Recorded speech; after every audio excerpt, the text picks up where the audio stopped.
Hello बच्चों। तो previous class में हम लोग रोटेशनल मोशन में बेटा कुछ क्वेश्चन सॉल्व कर रहे थे, जो motion of rigid body about fix axis topic से रिलेटेड थे बेटा। यानी प्योर रोटेशनल मोशन से रिलेटेड हम लोग कुछ क्वेश्चन सॉल्व कर रहे थे। वहीं से हम लोग बेटा आगे बढ़ेंगे। तो एक क्वेश्चन लेंगे आप लोग। क्वेश्चन क्या है बेटा? ये हमारी वर्टिकल एक्सिस है। यहीं यहीं पे एक हिंज है, और ये क्या हिंज किया हुआ है बेटा? एक रॉड है।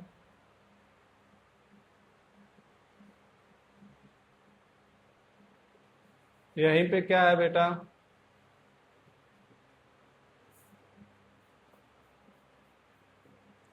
एक रॉड है बेटा जो हिंज है, और इसी वर्टिकल प्लेन में बेटा मूव करने के लिए फ्री है। जहां लेंथ ऑफ द रॉड क्या है बेटा? यल क्या है बेटा? लेंथ ऑफ रॉड है। और इस रॉड का मास बेटा क्या है? Mass small M. और ये एंगल दिया हुआ है बेटा थीटा। और ये इसी प्लेन में इस यहीं पे हिंज है, और ये ऐसे मूव करने के लिए फ्री है बेटा। तो हमसे पूछा जा रहा है ए सेंटर ऑफ मास। यानी जब ये बॉडी रिलीज की जाती है बेटा, ये डंडा रिलीज किया जाता है, तो इसके सेंटर ऑफ मास का एक्सेलरेशन क्या होगा, ये पूछा जा रहा है। पहला कंडीशन दिया है, when when the body when the rod release from rest. यानी जिस कंडीशन में वहां से रिलीज किया जा रहा है बेटा। दूसरा कंडीशन है omega equal to G/L under root G/L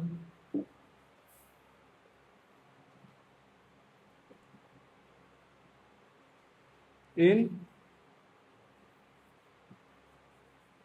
given position.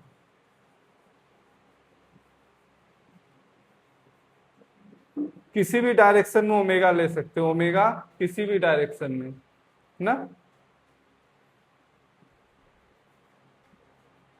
तो बेटा इस क्वेश्चन को सॉल्व करो तुम लोग। क्वेश्चन को सॉल्व करो बेटा, खुद से सॉल्व करोगे। प्रीवियस क्लास में बहुत सारे क्वेश्चन किए गए थे। यहाँ पे बेटा जो सेंटर ऑफ मास जो सेंटर ऑफ मास होगा डंडे का, क्या होगा? इसके बीच में होगा। यानी ये डिस्टेंस क्या होगी सेंटर ऑफ मास से? L/2 डिस्टेंस पे होगा बेटा सेंटर ऑफ मास। अब यहाँ पे एक चीज देखना बेटा, सेंटर ऑफ मास और सेंटर ऑफ ग्रेविटी क्या दोनों एक ही पॉइंट होते हैं? तो एक चीज को ध्यान देंगे बेटा कि जब अर्थ के रेस्पेक्ट में कोई ऑब्जेक्ट छोटा हो, अर्थ तो बहुत बड़ा है बेटा, उसके रेस्पेक्ट में ये घर, प्लेन, डैम, ये सब क्या छोटे छोटे ऑब्जेक्ट हैं। तो उन सारे ऑब्जेक्ट का बेटा सेंटर ऑफ ग्रेविटी और सेंटर ऑफ मास एक ही पॉइंट होता है, बशर्ते कि जी जी यानी gravity acceleration due to gravity या स्मॉल जी की वैल्यू बैरी ना करे, मतलब वो क्या हो, कांस्टेंट हो। तो हमारा सेंटर ऑफ मास और सेंटर ऑफ ग्रेविटी एक ही पॉइंट होता है। इसको तुम लोग अपने से स्टडी करोगे कि क्या क्या डिफरेंस होता है सेंटर ऑफ ग्रेविटी और सेंटर ऑफ मास में। तो यहाँ बेटा जो सेंटर ऑफ ग्रेविटी है और सेंटर ऑफ मास एक ही पॉइंट है। ठीक है, यहाँ पे देखते हैं बेटा, क्वेश्चन को सॉल्व करो। यहाँ पे ये हमारा वर्टिकल एक्सिस था, और यहाँ पे ये क्या था बेटा? हमारा डंडा है, और ऐसे क्या है? हिंज है। ठीक है, तो यहाँ पे क्या करेगा बेटा? अगर ये हमारा यही सेंटर ऑफ मास है और सेंटर ऑफ ग्रेविटी भी है, यहाँ से इसका डिस्टेंस कितना है बेटा? L/2 है। और यहाँ पे mg नीचे की तरफ लगेगा बेटा। अगर ये थीटा थीटा यहाँ पे थीटा को क्या ले ले बेटा? 30 डिग्री ले लेते हैं थीटा को 30 डिग्री ले लेते हैं, थीटा भी रख के करोगे तो हो जाएगा। थीटा को अगर 30 डिग्री रख लेते हैं बेटा, ये 30 डिग्री है, तो यहाँ पे ए बी एंगल क्या हो जाएगा, 30 डिग्री होगा। तो एक इसके एलॉन्ग और इसके परपेंडिकुलर डायरेक्शन में इसको तोड़ देंगे, तो ये क्या हो जाएगा, एम जी cos 30 √3/2 बेटा, और यहाँ पे क्या हो जाएगा, mg/2।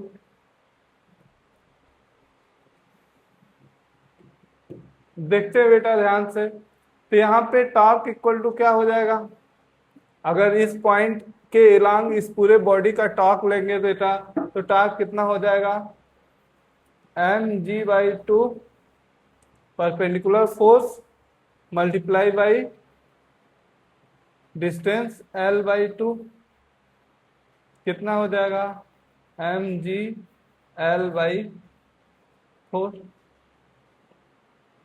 टॉर्क हो जाएगा बेटा। और हम लोग क्या जानते हैं, टॉर्क इक्वल टू क्या होता है बेटा, आई अल्फा। अगर ये अल्फा, अगर मास इस डायरेक्शन में, टॉर्क भी किस डायरेक्शन में आ रहा है बेटा, इसी डायरेक्शन में टॉर्क है, तो अल्फा भी क्या होगा, इसी डायरेक्शन में अल्फा होगा। और ये अल्फा की वैल्यू कितनी हो जाएगी, यहाँ से सॉल्व करते हैं बेटा, टॉर्क कितना है, mg/l/4 equal to I. Moment of inertia about in point से रॉड का मोमेंट ऑफ इनर्शिया क्या होता है बेटा, ml²/3 मल्टीप्लाई बाई अल्फा। और यहां से अल्फा कितना आ जाएगा बेटा, अल्फा इक्वल टू, यहां से देखो m से m कट जाएगा, और एक l से एक l कट जाएगा, और ये कितना हो गया, 3g/4l अल्फा हो गया बेटा। अब यहां पे देखो, अल्फा अगर इस डायरेक्शन में है,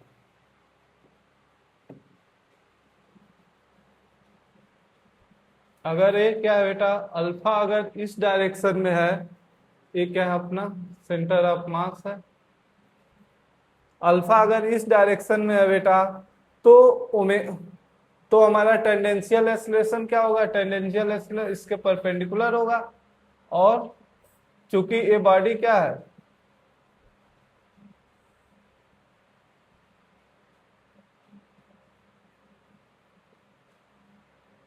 यहाँ पे ध्यान देना कि ये जो रॉड है बेटा रेस्ट में, यानी ओमेगा इसमें नहीं है पहले कंडीशन में, तो यहाँ पे क्या हो गया, टेंडेंशियल एक्सीलरेशन क्या हो जाएगा, टेंडेंशियल एक्सीलरेशन यही हमारा क्या हो जाएगा, ए सेंटर ऑफ मास, वही हमारा रिजल्टेंट एक्सीलरेशन भी होगा।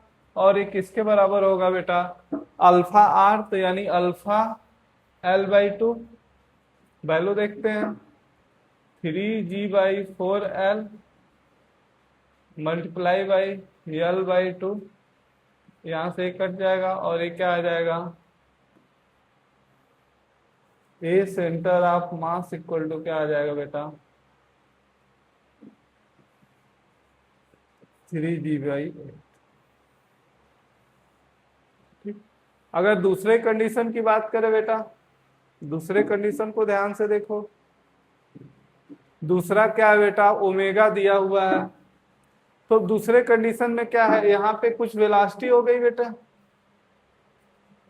अब देखो ओमेगा क्या हो सकता है, ओमेगा इस डायरेक्शन में भी हो सकता है, ओमेगा इधर भी हो सकता है। अगर ओमेगा इधर है बेटा, तो इस रॉड के वेलोसिटी को क्या करेगा, कम करेगा। इस रॉड के एक्सीलरेशन को क्या, एक्सीलरेशन है बेटा, तो रॉड ऊपर की तरफ जा रहा है और एक्सीलरेशन नीचे है, तो टेंडेंशियल एक्सीलरेशन तो नीचे की तरफ होगा। अब यहाँ पे हमें ध्यान देना है कि जैसे लीनियर वेलोसिटी में बेटा, लीनियर वेलोसिटी में आप पार्टिकल का जब स्टडी करते थे, तो एक्सीलरेशन का वेलोसिटी से कोई लेना देना, एक्सीलरेशन का अलग डायरेक्शन हो सकता है, वेलोसिटी का अलग डायरेक्शन हो सकता है। उसी तरह अल्फा और ओमेगा का डायरेक्शन अलग अलग हो सकता है। यानी अगर मान लो यहाँ पे बॉडी रहता है, यहाँ पे ऐसे इसको धक्का मारते तो ऐसे ऊपर जाता, एक्सीलरेटेड नीचे की तरफ है, मतलब एंगुलर एक्सीलरेशन इधर है, मतलब क्लॉकवाइज है, पर ओमेगा क्या है, एंटी क्लॉकवाइज है। ठीक है, ऐसा तुम एग्जांपल बता सकते हो कि जिसमें वेलोसिटी वेलोसिटी के अपोजिट डायरेक्शन में एक्सेलरेशन हो। कोई एग्जांपल सोचो, जैसे तुम्ही को उठा के फेंक देते हैं बेटा ऊपर की तरफ, तो तुम्हारी वेलोसिटी ऊपर है और एक्सेलरेशन क्या है, नीचे की तरफ है, तो सेम वही कंडीशन है। तो यहाँ पे ए सी क्या हो जाएगा बेटा, सेंट्रीपिटल एक्सेलरेशन ए सी। ए सी कितना हो जाएगा, ओमेगा स्क्वायर आर। तो यहाँ पे क्या हो जाएगा बेटा, A C centripetal omega square R. R की जगह क्या है, L/2 है, और ओमेगा की जगह क्या है, G/L का स्क्वायर इंटू L/2 G/L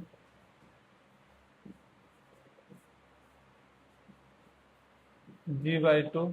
तो इस कंडीशन में बेटा दोनों परपेंडिकुलर है, तो ए सेंटर ऑफ मास किसके बराबर हो जाएगा बेटा, ए टी का स्क्वायर प्लस ए सी का स्क्वायर।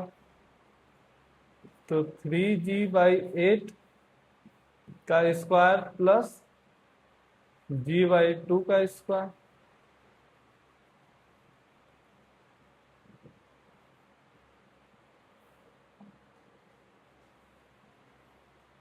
G/2 का स्क्वायर बेटा, और इन सारे वैल्यू को जोड़ोगे तो कितना आ जाएगा, ए सेंटर ऑफ मास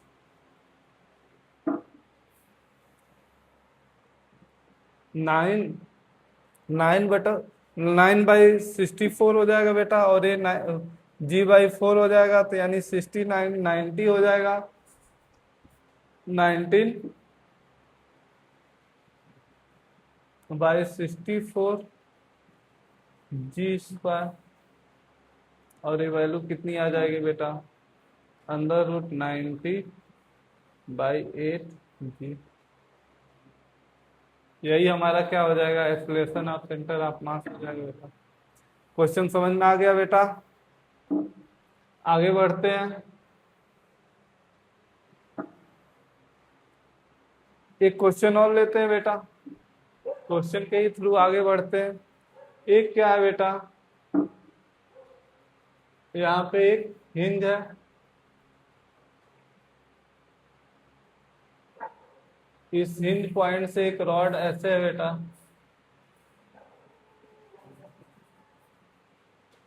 और यहाँ रॉड एक धागे से रस्सी से बंधा हुआ है बेटा, और इस रस्सी को जल ये रस्सी जल जाती है, और ये क्या है, यल है, और रॉड का मास कितना है बेटा, m है।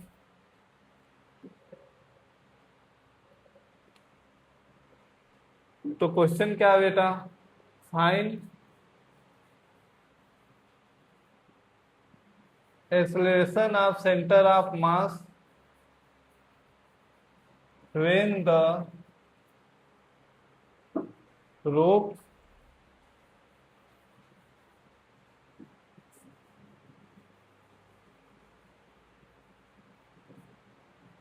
जब रोप बर्न्ट होती है बेटा, उसी टाइम पे क्या बताना हमें, एक्सेलरेशन ऑफ सेंटर ऑफ मास।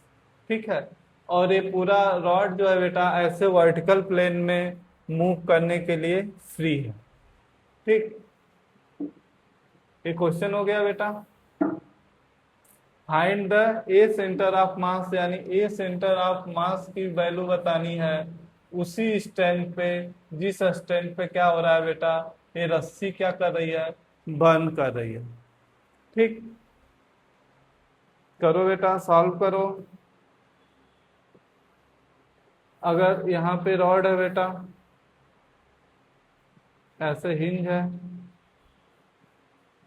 यहाँ पे जैसे ही रस्सी बर्न हो गई बेटा, तो ये क्या करेगा, यहाँ पे रॉड है तो यहाँ पे एक चीज ध्यान देना है बेटा, यहाँ पे रिएक्शन फोर्स भी आ रहा होगा। ये रिएक्शन फोर्स क्योंकि हिंज पॉइंट से पास कर रहा है बेटा, तो इसका टार्क क्या हो जाएगा, इस पॉइंट के अलांग, इसी पॉइंट के अलांग हम लोग टार्क कैलकुलेट कर रहे हैं, और ये दोनों रिएक्शन फोर्स भी इसी पॉइंट से पास कर रहे हैं, तो इनका टॉर्क क्या हो जाएगा, हमेशा 0 होगा बेटा। तो यहाँ पे mg नीचे की तरफ, ठीक, और ये पूरा ये लेंथ बेटा यल था, ये लेंथ कितना हो जाएगा, L/2 होगा, ध्यान देना। और यहाँ पे क्या हो गया, टॉप इक्वल टू क्या हो गया, mg L/2, और टार्क इक्वल टू क्या होता है, आई अल्फा होता है बेटा। तो यहाँ पे क्या हो जाएगा,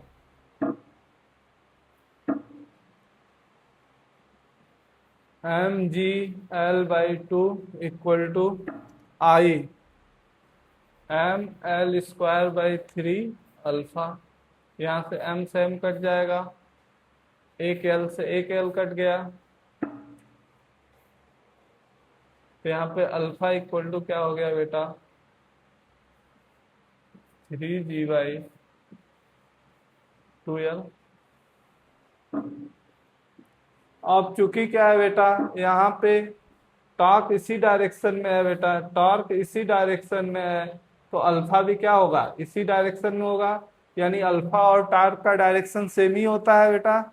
जैसे लीनियर वेलोसिटी में जब रेक्टिलिनियर मोशन पढ़ रहे थे उस समय भी कहे थे बेटा, जिस डायरेक्शन पे फोर्स लगेगा, न्यूटन लॉ जब पढ़ रहे थे बेटा मोशन ऑफ पार्टिकल में, तो उसमें हम लोग कह रहे थे जिस डायरेक्शन में फोर्स लगेगा एक्सेलरेशन भी उसी डायरेक्शन में प्रोड्यूस होगा। ठीक है, तो यहाँ पे भी टाउ जिस डायरेक्शन में होगा उसी डायरेक्शन में अल्फा भी होगा, एंगुलर एक्सेलरेशन भी उसी डायरेक्शन में होगा, सेम होगा दोनों का डायरेक्शन। तो यहाँ पे क्या हो गया, अल्फा आ गया बेटा। अब यहाँ पे क्या होगा, इस डायरेक्शन में टेंडेंशियल एक्सेलरेशन होगा और इस डायरेक्शन में रेडियल एक्सेलरेशन होगा या सेंट्रीपिटल एक्सेलरेशन। सेंट्रीपिटल एक्सेलरेशन किसके वजह से होता है बेटा, एंगुलर वेलोसिटी की वजह से। यहाँ पे एंगुलर वेलोसिटी क्या है, जैसे ये धागा जला होगा तो एंगुलर वेलोसिटी क्या है, जीरो है बेटा। जब एंगुलर वेलोसिटी जीरो है तो AC क्या हो जाएगा, AC क्या हो जाएगा, जीरो हो जाएगा। पर AT किसके बराबर होगा बेटा, अल्फा L/2 यानी 3g/2l इंटू L/2, L से L कट जाएगा, AT किसके बराबर हो जाएगा बेटा, 3g/4। और यही क्या होगा बेटा, जो टेंडेंशियल एक्सेलरेशन है वही क्या होगा, जो टेंडेंशियल एक्सेलरेशन है बेटा वही क्या होगा, रिजल्टेंट एक्सेलरेशन या एक्सेलरेशन ऑफ सेंटर ऑफ मास किसके बराबर होगा, 3g/4 मीटर पर सेकेंड स्क्वायर। यूनिट हर में लिखोगे बेटा मीटर पर सेकेंड। ठीक है,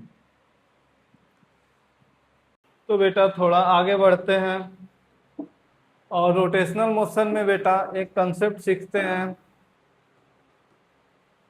वर्क डन। कुछ पढ़ते हैं।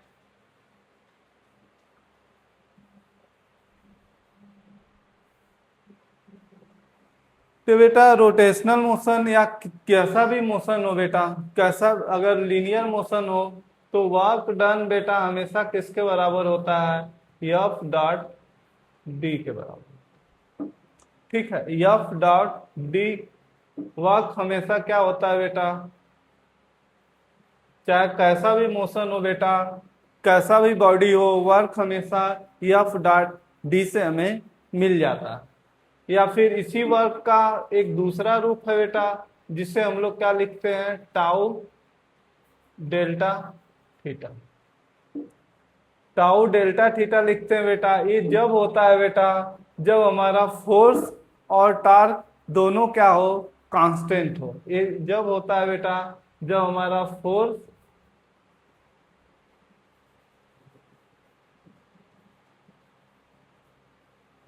कांस्टेंट हो और टार्क भी क्या हो।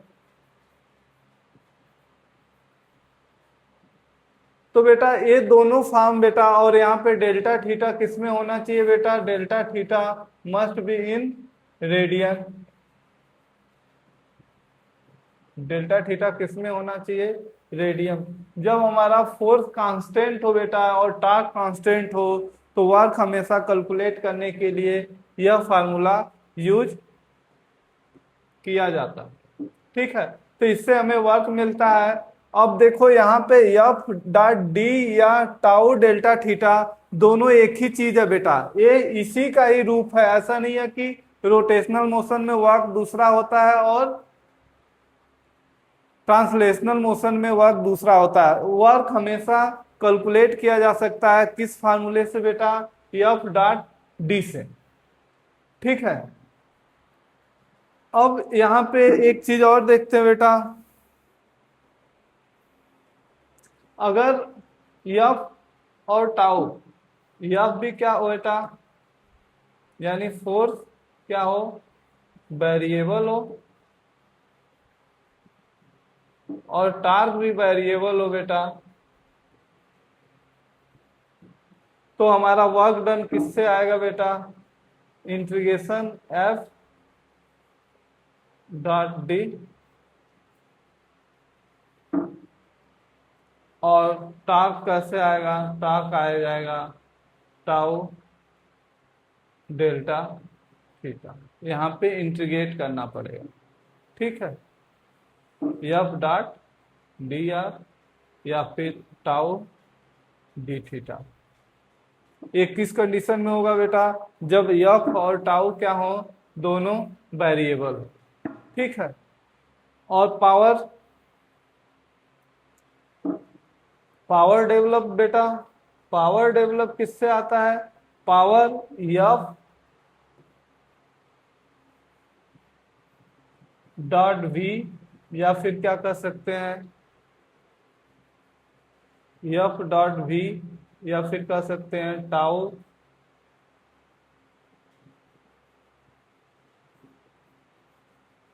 Into delta theta. अब यहाँ पे ये क्या होता है, टाउ और डेल्टा थीटा बेटा, एक टाउ डॉट ओमेगा बेटा, ये कब होता है बेटा, जब हमारा ये प्लस माइनस,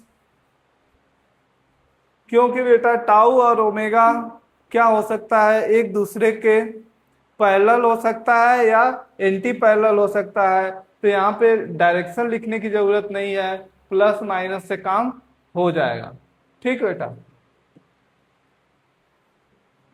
यहाँ पे ये ध्यान देंगे कि या तो टाउ और ओमेगा दोनों या तो एक दूसरे के पैरेलल होंगे बेटा या एंटी पैरेलल होंगे, क्योंकि जिस कंस्ट्रेंट से प्योर रोटेशन मोशन हमारे सिलेबस के अकॉर्डिंग बेटा इन दोनों को प्लस माइनस साइन के साथ यूज किया जा सकता है। वैसे भी देखा जाए बेटा तो टार्क, ओमेगा, अल्फा और एंगुलर मोमेंटम, ये सारी जो क्वांटिटी होती है बेटा, ये क्या होती है, या तो एंटी क्लॉकवाइज होती है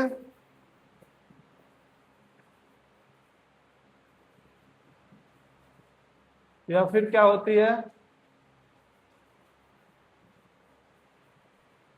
क्लॉकवाइज होता है।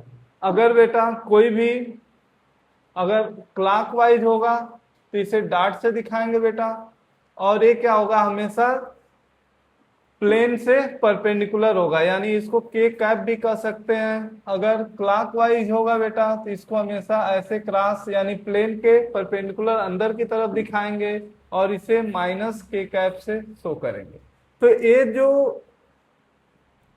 ये जो क्वांटिटी फिजिकल क्वांटिटी है बेटा, ये हमेशा एक ही एक्सिस पे लाई करती है, एक एक्सिस पे होती है या फिर पैरेलल होती है या एंटी पैरेलल। ऐसे एग्जांपल से देखो, अगर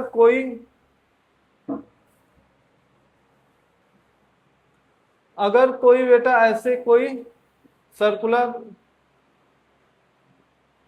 पाथ है बेटा, एक बार यहाँ पे कोई ऑब्जेक्ट है, अगर ये एक्सिस ऑफ रोटेशन है बेटा, ये क्या है, एक्सिस ऑफ रोटेशन है, यही के अलॉन्ग अगर कोई भी बॉडी रोटेट करने, एक बार ओमेगा वेलोसिटी से ये क्या करने लगा बेटा, रोटेट करने लगा, तो ओमेगा हमेशा कहाँ पे होगा, इस एक्सिस पे होगा, और ये क्या होगा, इसी एक्सिस के अलॉन्ग होगा।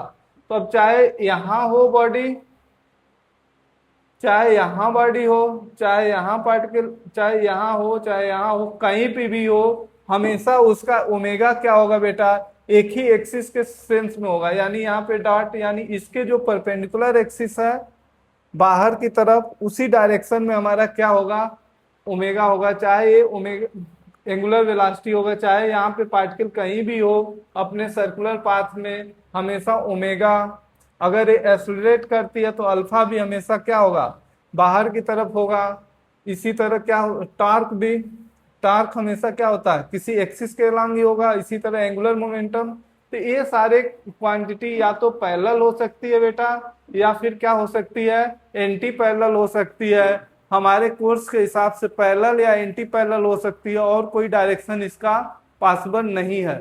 तो इसलिए इन सारे फिजिकल क्वांटिटी को बेटा हम लोग कैसे ट्रीट कर सकते हैं, स्केलर जैसा ट्रीट कर सकते हैं, बशर्ते उसका डायरेक्शन फाइंड कर लें कि वो प्लेन के परपेंडिकुलर अपवर्ड है या प्लेन के परपेंडिकुलर डाउनवर्ड है। ये दो ही डायरेक्शन पॉसिबल है। तो यहाँ पे देखेंगे this physical quantity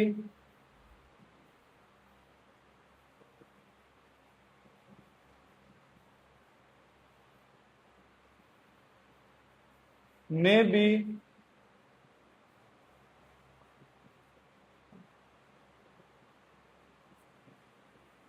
parallel or anti-parallel।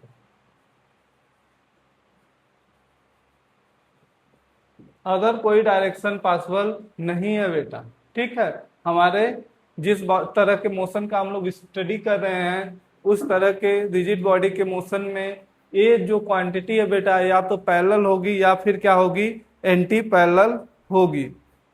और हम चूंकि ये सब क्या एक ही एक्सिस पे लाई करता है बेटा, यहाँ पे देखो, अगर यहाँ पे अगर कोई बॉडी ऐसे रोटेट कर रहा है,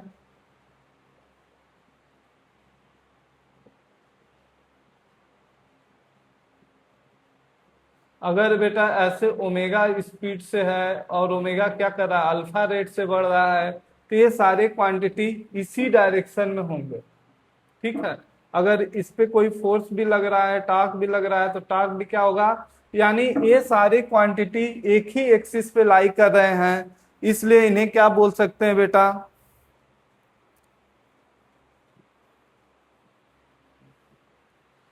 दिस क्वांटिटी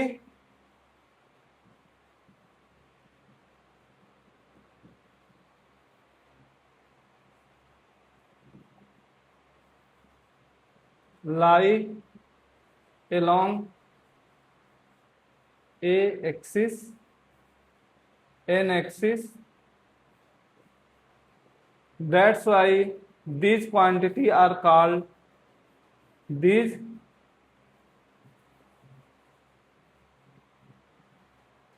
quantity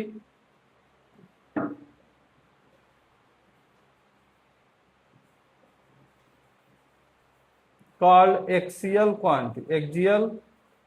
quantity। चूंकि ये सारे क्वांटिटी एक ही एक्सिस के अलॉन्ग होते हैं बेटा, इसलिए, और जो एक्सिस फिक्स पॉइंट से हिंज पॉइंट से पास होता है बेटा, उसी के अलॉन्ग सारी क्वांटिटी होती है, इसलिए सब के सब क्या कैसी क्वांटिटी कहलाते हैं बेटा, एक्सियल क्वांटिटी कहलाते हैं। और ये हमारे जो प्योर रोटेशनल मोशन पढ़ रहे हैं बेटा, उसमें या तो ये पैरेलल होंगे या फिर एंटी पैरेलल होंगे। आओ इसको एक बार फिर देखते हैं बेटा।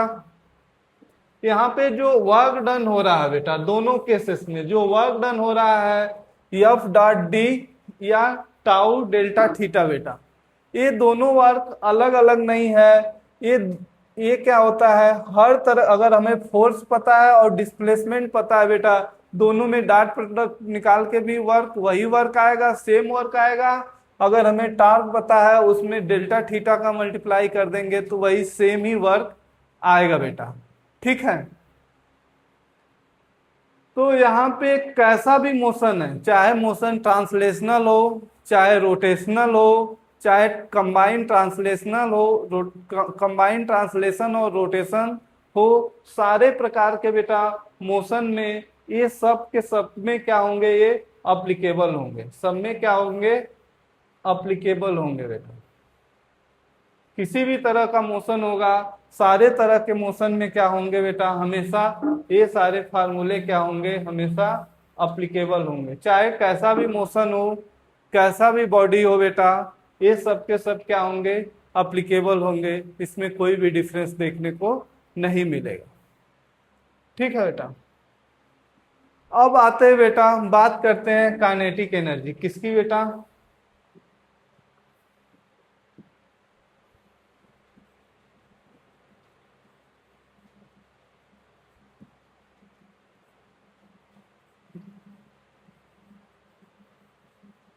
काइनेटिक एनर्जी, जिसको साथ में ऐसे लिखिए। तो बेटा काइनेट, चाहे कैसा भी बॉडी हो बेटा, कैसा भी पार्टिकल सिस्टम हो बेटा, कैसा भी मोशन हो, हमेशा काइनेटिक एनर्जी क्या होती है बेटा, हर केसेस में बेटा जो काइनेटिक एनर्जी होती है हमेशा किसके बराबर होती है बेटा, हाफ एम वी स्क्वायर। कोई भी बॉडी कैसा भी मोशन कर रहा हो, चाहे बेटा रोटेशनल मोशन कर रहा हो, ट्रांसलेशनल मोशन कर रहा हो, कंबाइंड रोटेशन या ट्रांसलेशन मोशन हो, कैसा भी मोशन हो बेटा, सब में जो काइनेटिक एनर्जी यही होती है बेटा। अब यहाँ पे ध्यान देना है बेटा,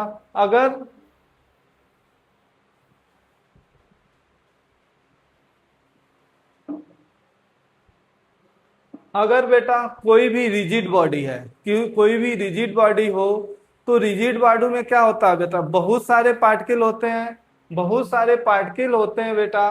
तो हमेशा क्या होते हैं, अगर किसी एक्सिस के अलांग उन सबकी काइनेटिक एनर्जी निकाला जाए बेटा, और सब जितने भी पार्टिकल होंगे सबके काइनेटिक एनर्जी के सम को सम कर देंगे बेटा, तो उस बॉडी की क्या मिल जाएगी, काइनेटिक एनर्जी मिल जाएगी। अगर बात करते हैं कि काइनेटिक एनर्जी इक्वल टू क्या होगा बेटा, half M I V I square.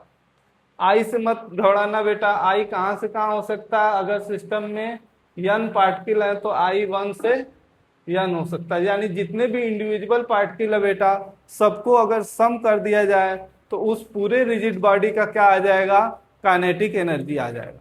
अब प्रॉब्लम यहां होती है बेटा कि किसी भी रिजिड बॉडी में millions of billions of particle होते हैं बेटा, मिलियंस ऑफ पार्टिकल होते हैं, तो वहां सबका वेलोसिटी कैलकुलेट करना और सबको मास से मल्टीप्लाई करके एनर्जी निकालना हमारे लिए बहुत डिफिकल्ट हो जाएगा। तो इसी का एक दूसरा फॉर्म होता है जो मोर कन्वीनियंट होता है बेटा, वो क्या होता है बेटा, अगर इसी का एक दूसरा रूप होता है बेटा, अदर फॉर्म होता है, कौन सा फॉर्म, इसी का फॉर्म है बेटा। और एक काइनेटिक एनर्जी को हम लोग कैसे लिख सकते हैं, आई हाफ आई ओमेगा स्क्वायर, जहां पे आई क्या मोमेंट ऑफ इनर्शिया है बेटा, आई मोमेंट ऑफ इनर्शिया है, ओमेगा क्या है, एंगुलर स्पीड है। एक क्या ये क्या होता है, इसे हम लोग क्या बोल देते हैं बेटा, इसे हम लोग बोल देते हैं रोटेशनल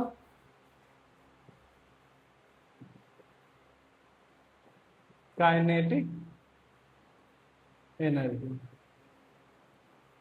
अगर तुम इसे टोटल काइनेटिक एनर्जी भी बोलोगे तब भी सही है बेटा।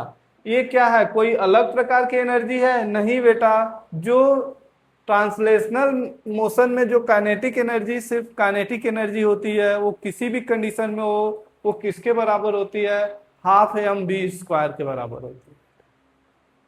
ठीक है, और ये इसी का एक इजी फॉर्म है, क्या है, इजी फॉर्म है। यहाँ पे क्या होता है, अगर समझो बेटा, अगर यहाँ पे एक डिस्क है बेटा, ये डिस्क है और ये क्या है, एक्सिस ऑफ रोटेशन है, इसके एलान क्या कर रहा है, ओमेगा स्पीड से रोटेट कर रहा है डिस्क। ठीक है, तो इसमें बहुत सारे पार्टिकल होंगे बेटा, सबका वेलोसिटी अलग अलग होगा।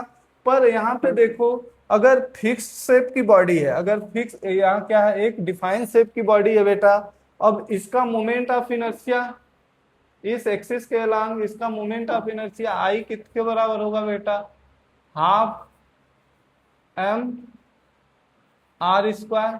अगर इसका रेडियस क्या हो बेटा, आर हो, तो यहाँ पे इजिली से हमें क्या मिल गया, इजी से हमें क्या मिल गया, हमें इजी से इसका मोमेंट ऑफ इनर्शिया मिल गया बेटा। और यहाँ पे जितने भी कोई भी पार्टिकल हो बेटा, कोई भी पार्टिकल हो किसी भी रेडियस में मूव कर रहा हो, कोई भी पार्टिकल हो किसी भी रेडियस में मूव कर रहा है, सबका ओमेगा अलग अलग होगा कि सेम होगा बेटा, सबका ओमेगा क्या होगा, एंगुलर वेलोसिटी हमेशा सेम होगा बेटा, और एंगुलर एक्सेलरेशन भी क्या हो जाएगा, सेम हो जाएगा। तो इसलिए प्योर रोटेशनल मोशन में बेटा ये हमारा काइनेटिक एनर्जी का एक सिंपल फॉर्म आ जाता है, जिसको अगर यहाँ पे सारे पार्टिकल का ओमेगा भी सेम है और मोमेंट ऑफ इनर्शिया क्या है, डिफाइन है, तो यहाँ से इजी इजी वे में हम लोग काइनेटिक एनर्जी को निकाल लेते हैं, हाफ आई ओमेगा स्क्वायर। ये किसके लिए होता है बेटा, ये होता है हमेशा प्योर प्योर रोटेशनल मोशन। किसके लिए होता है बेटा, प्योर रोटेशन मोशन के लिए होता है, या फिर बोल सकते हैं मोशन ऑफ, या आर, इसको बोल सकते हैं motion of rigid body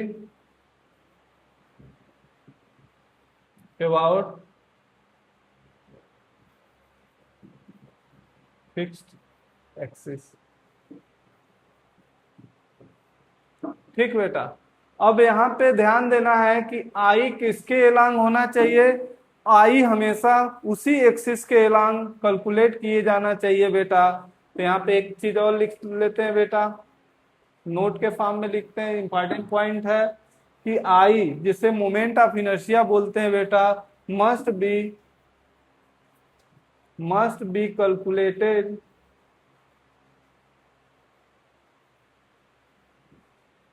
about fixed axis which is passes through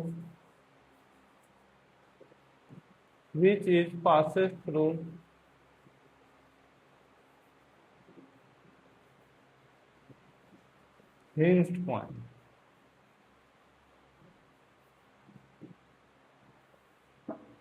तो एक बात हमें समझ में आ गया कि जो काइनेटिक एनर्जी होती है बेटा, वो कैसे भी मोशन हो, कैसे भी मोशन हो, जो उस रिजिड बॉडी में या कैसा भी पार्टिकल सिस्टम हो बेटा, डिफरेंट बॉडी का सिस्टम हो, तो सारे पार्टिकल का सिस्टम में जितने भी पार्टिकल हैं या रिजिड बॉडी के जितने भी पार्टिकल हैं, सबके काइनेटिक एनर्जी के सम को सम कर देते हैं और हमें क्या मिल जाता है बेटा, टोटल काइनेटिक एनर्जी मिल जाता है। या फिर काइनेटिक एनर्जी को कैलकुलेट करने का एक और तरीका है बेटा कि अगर वो बॉडी का हमें, जिस रिजिड बॉडी का हमें डिफाइन शेप की रिजिड बॉडी हो, जिसका मोमेंट ऑफ इनर्शिया अच्छे आसानी से कैलकुलेट किया जा सकता है, और हमें वो एक्सिस पता हो जिसके एलांग क्या मोमेंट ऑफ इनर्शिया कैलकुलेट करें, और वो बॉडी भी क्या कर रही है, रोटेट कर रही है, तो वहां से हमें सारे पार्टिकल का ओमेगा भी मिल जाता है। तो इस एक्सप्रेशन की मदद से हम लोग आसानी से किसी भी सिस्टम ऑफ पार्टिकल का काइनेटिक एनर्जी फाइंड कर सकते हैं। अब यहाँ पे आई जो है हमेशा उस एक्सिस के अलोंग होना चाहिए जिसके अलोंग बॉडी रोटेट कर रही है, और ओमेगा अगर प्योर रोटेशन मोशन होता है बेटा, तो ओमेगा सारे पार्टिकल का क्या होगा, सेम होगा। अच्छा, इस चीज को हम लोग पिछले क्लास में भी देखे थे बेटा, ऐसे करके देखे थे ना कि यहाँ पे एक एक्सिस ऑफ रोटेशन था, यहाँ पे डिफरेंट डिफरेंट पार्टिकल थे बेटा, और ये डिफरेंट डिफरेंट पार्टिकल किससे जुड़े हुए थे, डिफरेंट डिफरेंट पार्टिकल किससे जुड़े हुए थे बेटा, मास लेस रिजिड रॉड से जुड़े हुए थे। और यहाँ पे हम लोग शो किए थे कि और ये पूरा सिस्टम किसी एक एक्सिस के अलांग क्या कर रहा था, रोटेट कर रहा था ओमेगा स्पीड से बेटा। और यहाँ पे m1 था, m2 था, m3 था, यहाँ पे सबका एक्सिस से परपेंडिकुलर। अब ए वाला क्या कर रहा था, इस रेडियस के सर्किल में जा रहा था, और ये क्या था, जैसे r1 बोले थे बेटा, इसको r2 बोले थे। ये एक्सिस से परपेंडिकुलर डिस्टेंस हो गया r3। तो जो काइनेटिक एनर्जी लिखे थे बेटा, क्या लिखे थे, काइनेटिक एनर्जी सारे पार्टिकल का सम। तो पहले की काइनेटिक एनर्जी क्या लिखे थे, half m1 v1 square plus half m2 v2 square dot dot dot. जितने भी अगर पार्टिकल होते बेटा सबका होता, तो यहाँ पे हाफ m1 पहले का, अगर हमें ओमेगा 1 किसके बराबर, v किसके बराबर होता है बेटा। अगर v1 इस पार्टिकल का v1 कैलकुलेट करना था तो कैसे करते, ओमेगा सबका सेम है, ओमेगा r1 हो जाता बेटा। तो यहाँ पे क्या हो गया, ओमेगा r1 का square plus half m2 omega r2 का स्क्वायर। यहां से क्या करेंगे,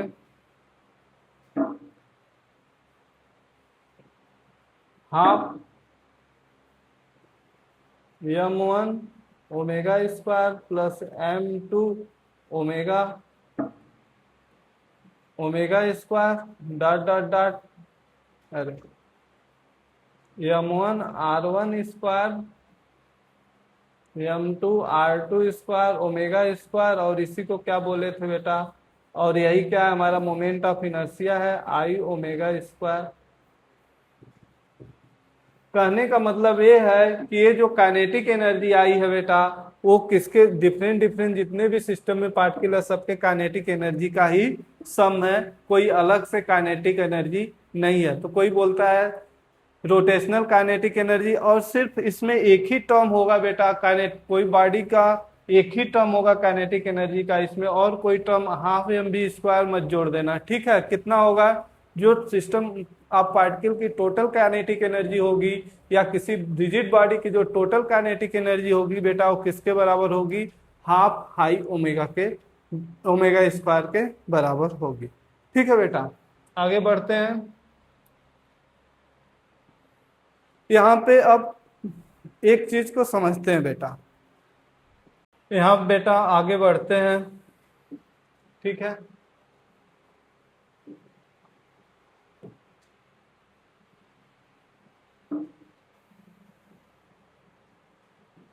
यहाँ बेटा एक सपोज करो, इमेजिन करना कि एक पुली है बेटा, थोड़ा बड़ा ले लिए,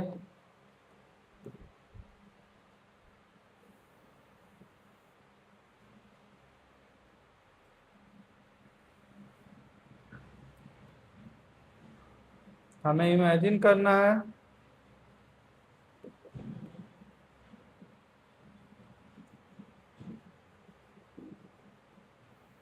ऐसे पुली क्या है, किसी बेस पे ऐसे फिक्स्ड है। ये हमारा क्या है बेटा, एक्सिस है, इसी से एक्सिस ऑफ रोटेशन है जिसके अलोंग पुली ये पूरा रोटेट करेगी। और यहाँ पे एक रस्सी लटकी हुई है, लपेटी गई है बेटा, और ये रस्सी पे एफ फोर्स लगाया गया। ये फोर्स क्या है, एफ है,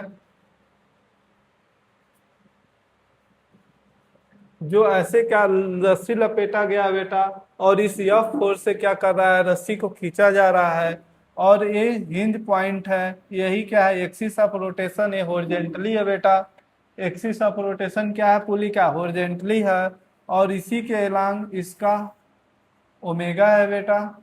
और ये ओमेगा जो है अल्फा, ये ओमेगा जो है बेटा अल्फा एंगुलर एक्सेलरेशन से चेंज हो रहा है।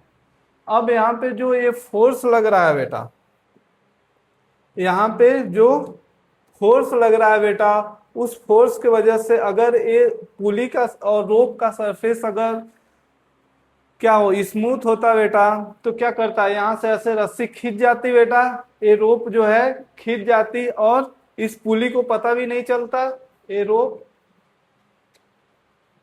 खींच जाती, पुली को पता भी नहीं चलता, और इसका रेडियस क्या ले लेते हैं बेटा, आर ले लेते हैं पुली का।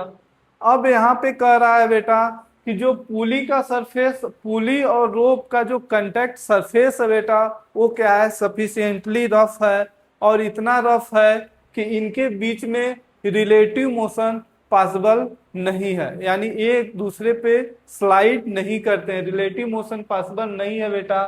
तो ये जो कांटेक्ट पॉइंट है बेटा, इस कांटेक्ट पॉइंट का जो वेलोसिटी होगा, मैग्नीट्यूड ऑफ वेलोसिटी होगा बेटा, और ये जो रोप है इसका जो v, जिस v से ये रोप आगे बढ़ेगा बेटा, वो किसके बराबर होगा बेटा, ओमेगा आर के बराबर होगा।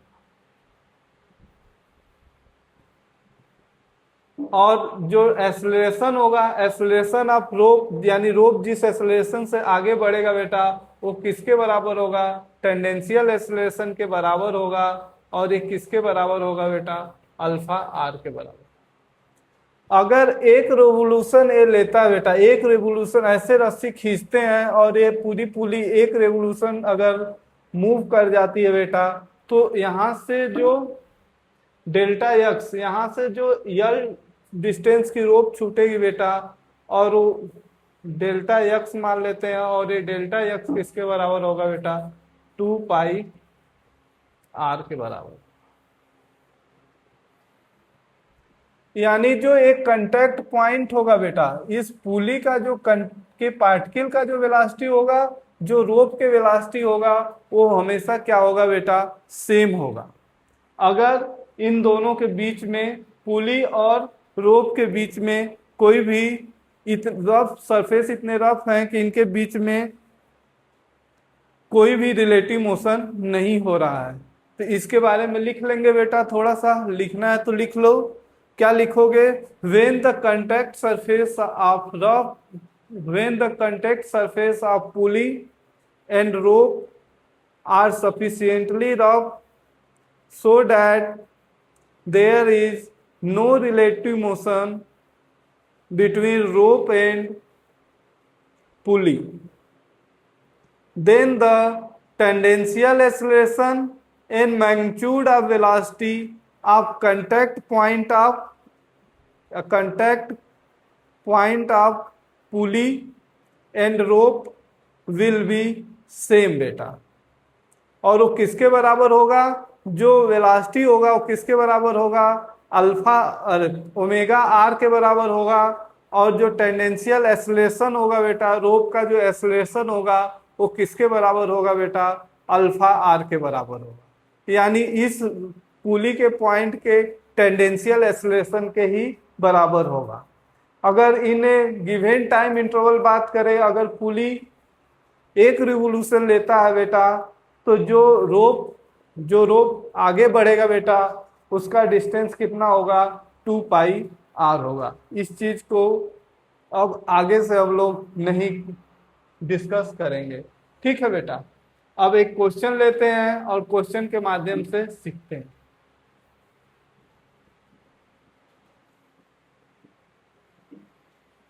क्वेश्चन क्या है बेटा,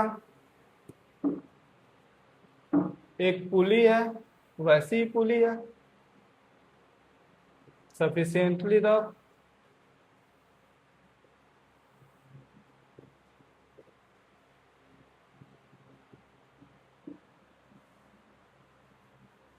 और एक पुली यहाँ हिंज है, यही एक्सिस ऑफ हमारा क्या है, रोटेशन है बेटा। यहाँ पे एक फोर्स लग रहा है और ये एफ है force,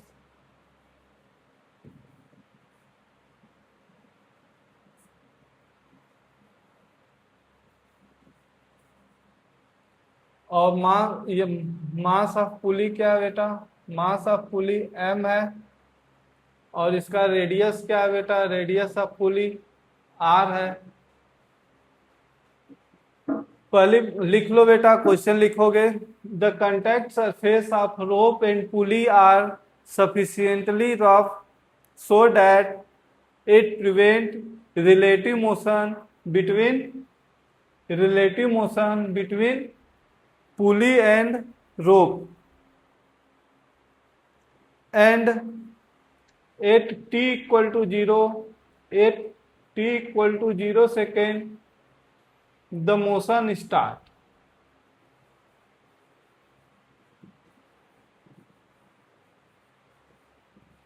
t equal to 0 second पे बेटा मोशन स्टार्ट हो रहा है। Then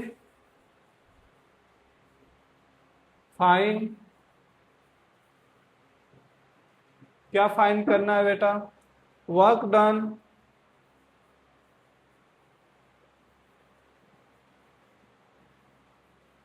by force in 1 revolution. जब ये पुली एक रेवोल्यूशन पूरा करती है तो इस फोर्स के वजह से हमें क्या बताना है बेटा? वर्क डन बताना है। दूसरा,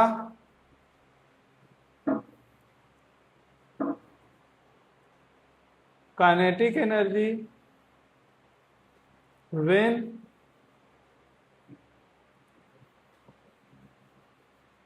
पुली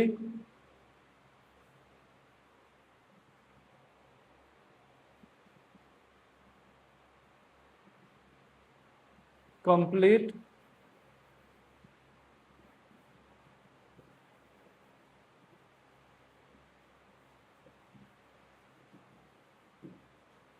तीसरा, power develop by the force when 1 revolution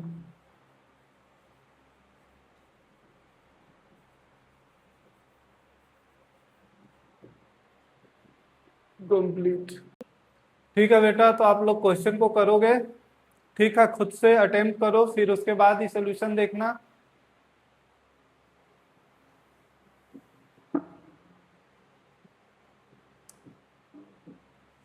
यहां पे देखो बेटा, पहले क्या पूछ रहा है? वर्क डन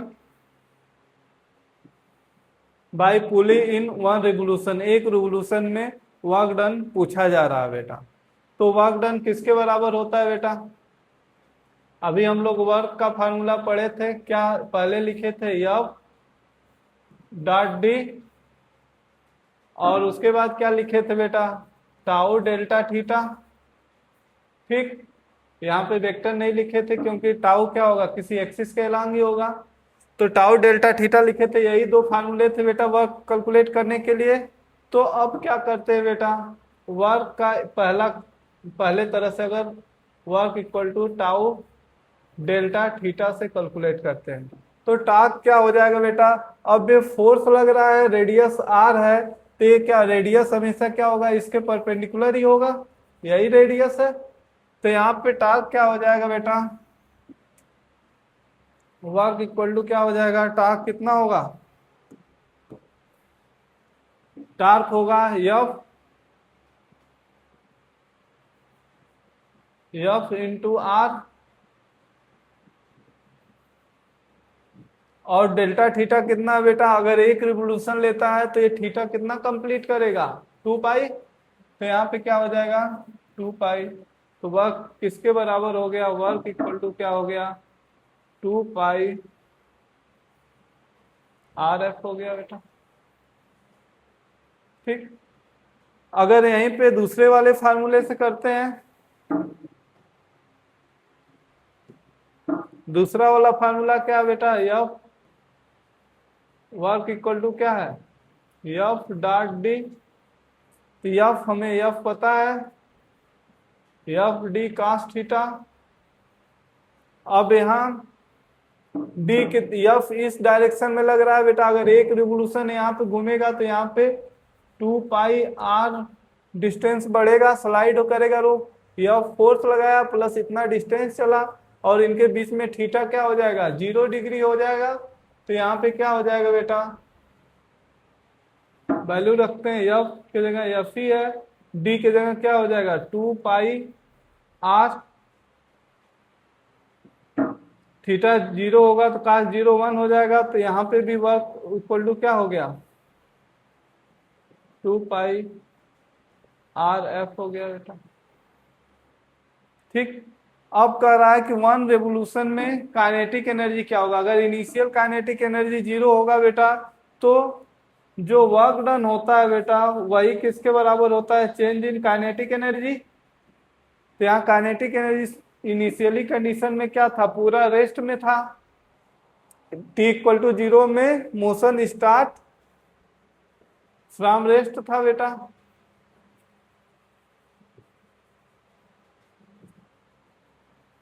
तो ये किसके बराबर हो जाएगा, 2 पाई आर एफ के ही बराबर होगा। काइनेटिक एनर्जी भी एक रिवोल्यूशन में जो काइनेटिक एनर्जी होगा बेटा इतना होगा। अच्छा, इसको अलग तरह से सॉल्व करते हैं।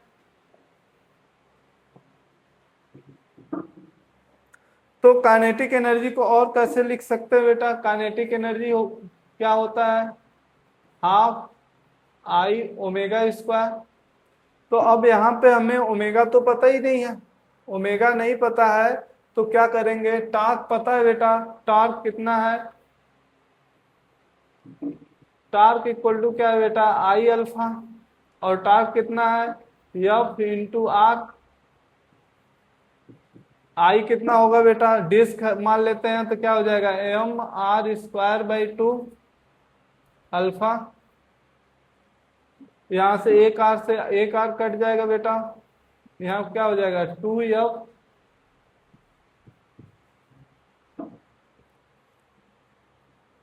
mr। ये क्या हो गया बेटा अल्फा। अब हम लोग क्या जानते हैं, इनिशियल वेलोसिटी क्या है, हम ये वाला इक्वेशन जानते हैं, omega naught plus alpha T. या फिर ऐसे कर सकते हैं बेटा, omega square omega naught square plus 2 alpha theta. अब ये क्या है, इनिशियली रेस्ट में तो 0 हो गया, तो ओमेगा स्क्वायर इक्वल टू क्या हो जाएगा 2 अल्फा 2f mr। और थीटा कितना हो गया बेटा, एक रिवोल्यूशन 2 पाई आर, आर से आर कट जाएगा बेटा। तो ओमेगा स्क्वायर इक्वल टू क्या हो गया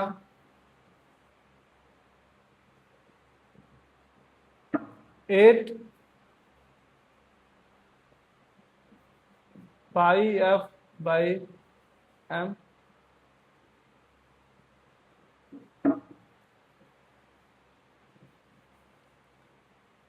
अगर ओमेगा की बात करें तो ओमेगा क्या हो जाएगा 8 पाई f/m अंडर रूट। यहाँ से अगर इस एक्सप्रेशन में रख देते हैं बेटा, सामने वाले एक्सप्रेशन में अगर इस एक्सप्रेशन में रख देंगे तो काइनेटिक एनर्जी क्या हो जाएगा, हाफ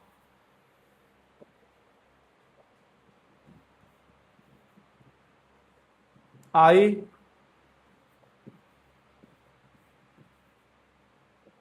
ओमेगा स्क्वायर 8 पाई f/m। m से m काट देंगे, 4 2 जा, यहाँ पे 2 हो जाएगा। और काइनेटिक एनर्जी क्या आ गया बेटा,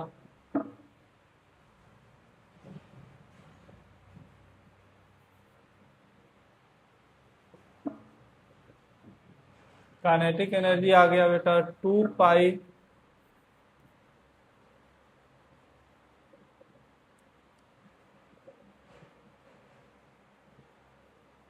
half I omega square, M R square half I omega.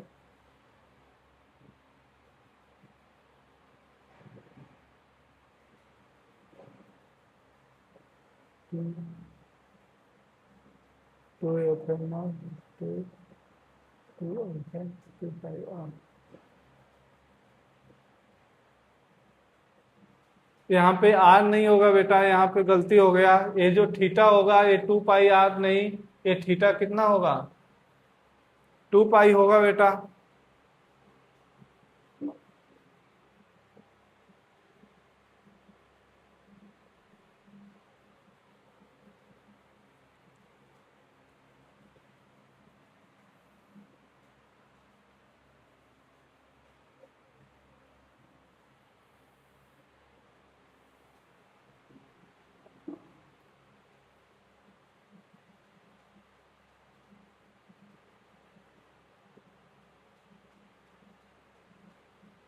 यहाँ पे भी सही है, यहाँ पे भी सही है,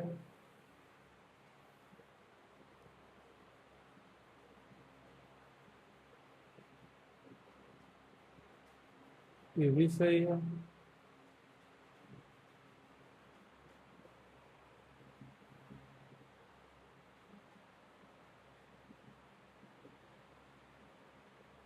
omega square to two alpha theta, तो ओमेगा 2 अल्फा थीटा।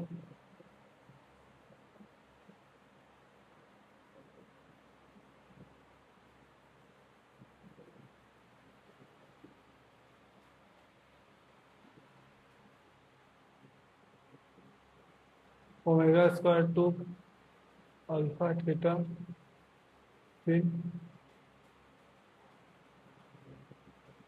8 पाई यहाँ पे।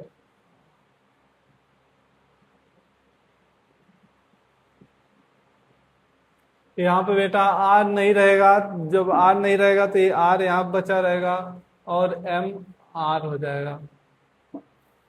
ठीक है, तो यहाँ पे 2 पाई,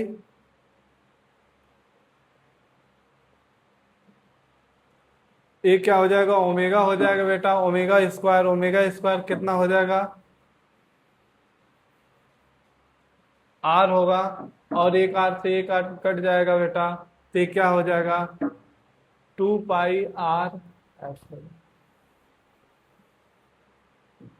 तो यहां से काइनेटिक एनर्जी भी आ गया बेटा।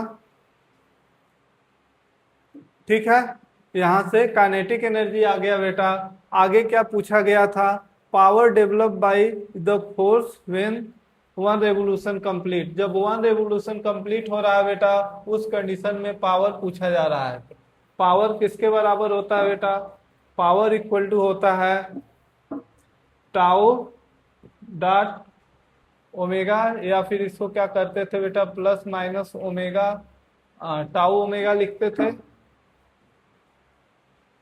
अब एक रिवोल्यूशन कंप्लीट करने पे ओमेगा ए आया है, तो पावर कितना हो जाएगा बेटा, दोनों के बीच में एंगल थीटा, तो ये क्या पावर क्या होता है, टार्क क्या होता है बेटा, एफ आर।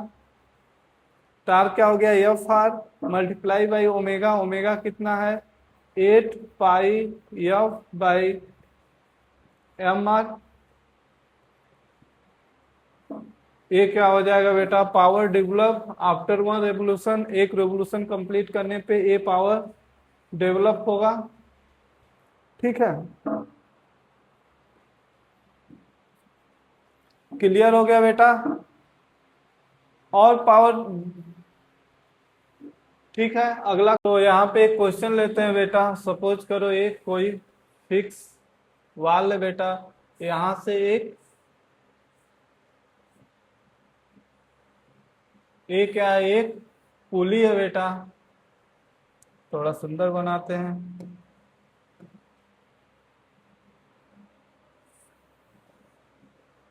ये पुली है बेटा, और ये क्या है पुली का, ये यहाँ से एक फिक्स है बेटा पुली।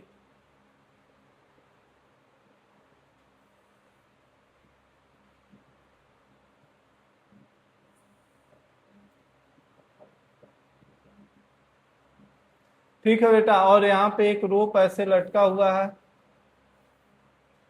और यफ यहाँ पे एक यफ अप्लाई हो रहा है। यफ कितना है बेटा, 8 न्यूटन है। और रेडियस ऑफ इस पुली का जो रेडियस है बेटा आर, वो कितना है बेटा, 0.2 मीटर। अब मास ऑफ द पुली कितना है बेटा, मास ऑफ पुली मास कितना है, पुली का मास कितना है बेटा? 4 kg। क्वेश्चन लिखो बेटा।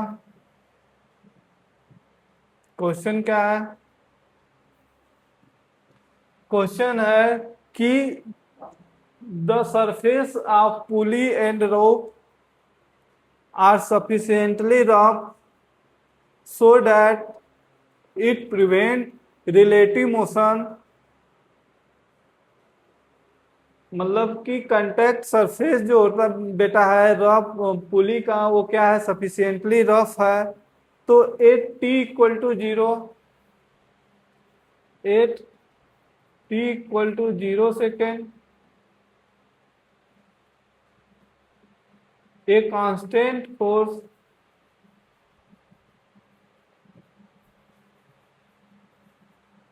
F equal to 8 N apply on the rope. T equal to 0 पे बेटा 8 न्यूटन का फोर्स क्या कर रहा है? इस रोप पे अप्लाई कर रहा है, जिसके वजह से क्या करेगी? पुली क्या करेगी बेटा? रोटेट करेगी। पुली रोटेट करेगी। तो पहला पूछा जा रहा है बेटा, वर्क डन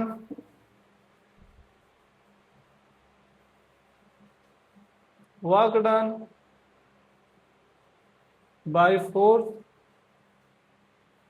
इन 1 रिवोल्यूशन।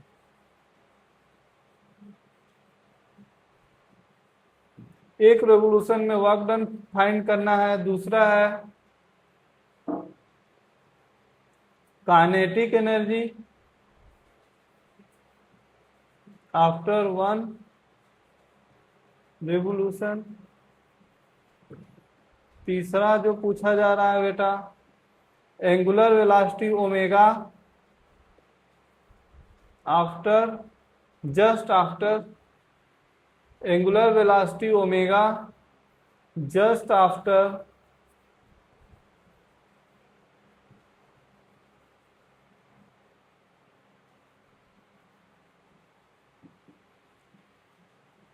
चौथा पूछा जा रहा है बेटा, power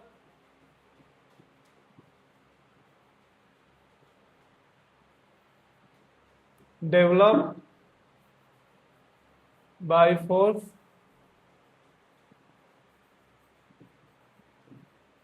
after 1 revolution.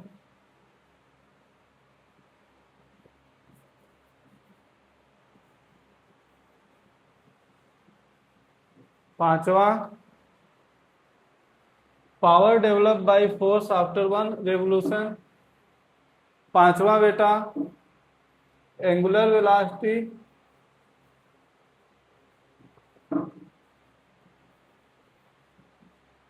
Eight T equal to 2 second. 5 चीजें पूछा गया है बेटा, इसको खुद से कैलकुलेट करोगे। एक बार कैलकुलेट करने के बाद ही, क्वेश्चन सॉल्व करने के बाद ही सॉल्यूशन देखना है बेटा।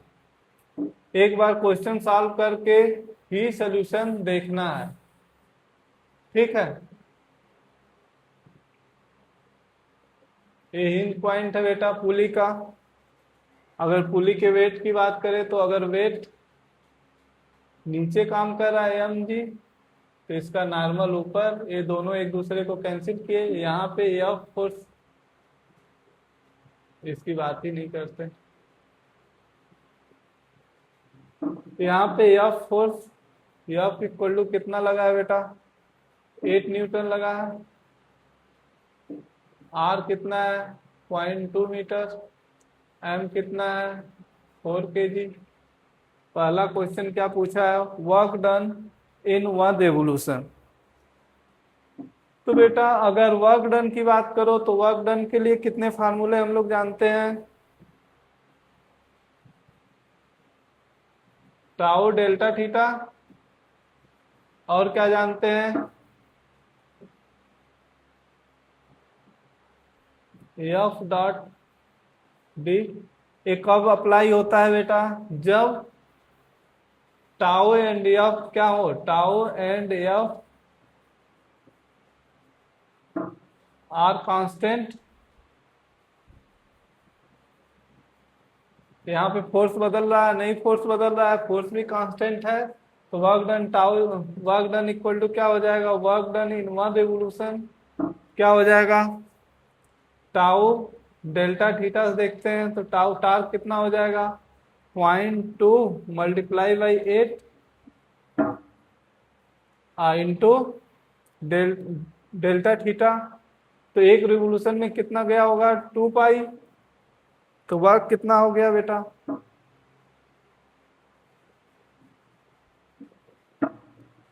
8 चौक 32, 3.2 पाई जूल।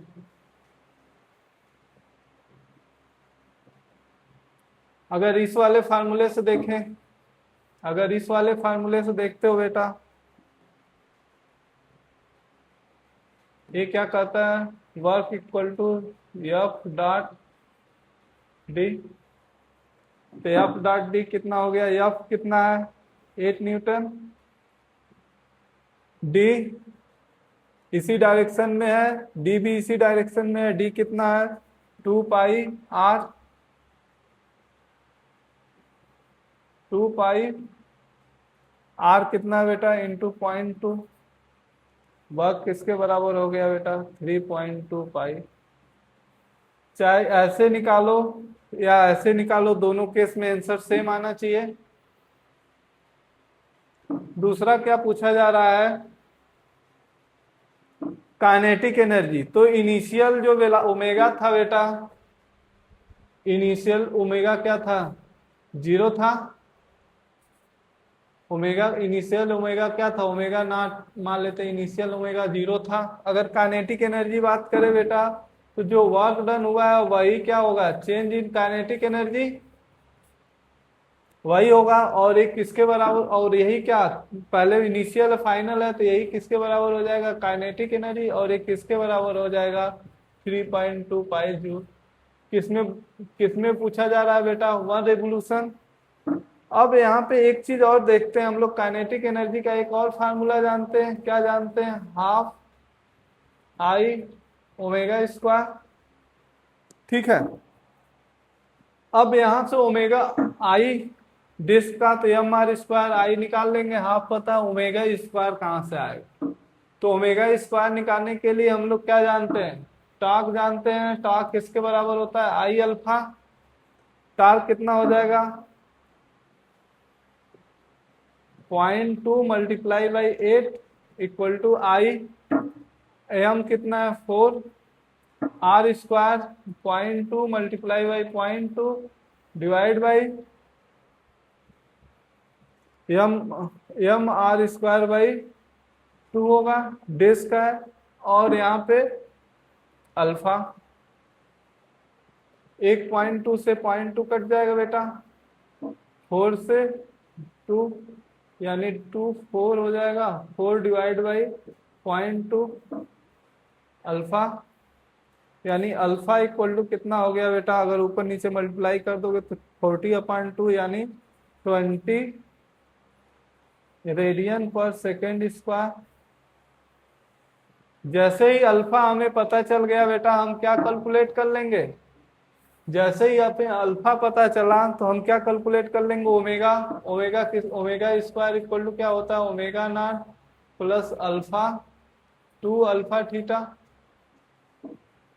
ये क्या है 0 है, तो ओमेगा स्क्वायर क्या हो जाएगा 0 प्लस 2 अल्फा कितना बेटा 20, और थीटा कितना बेटा 2 पाई, तो ओमेगा स्क्वायर इक्वल टू कितना हो गया 80 पाई।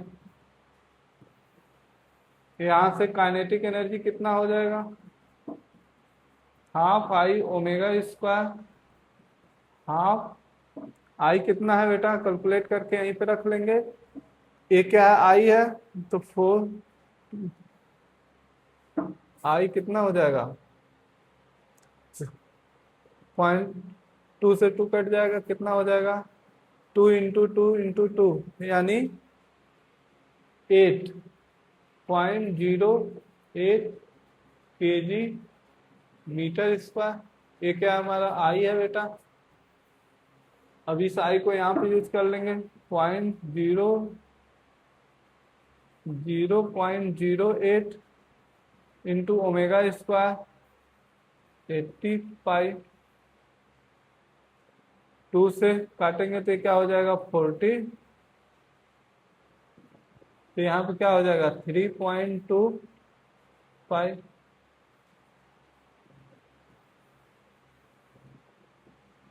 तो काइनेटिक एनर्जी आ गया बेटा 1 रेवोल्यूशन में। काइनेटिक एनर्जी अब एक चीज होता है,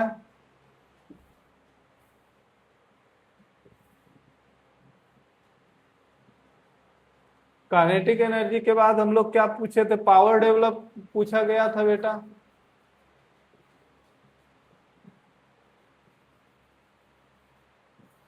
पावर डेवलप कैसे कैलकुलेट करेंगे, तो P इक्वल टू क्या होता है बेटा, टाउ ओमेगा। टाउ कितना आया था बेटा, एफ आर। तो क्या है 8 × 0.2 ओमेगा। ओमेगा कितना आया बेटा, √80 पाई। पावर इक्वल टू क्या हो गया, 8 दूनी को 16, 1.680।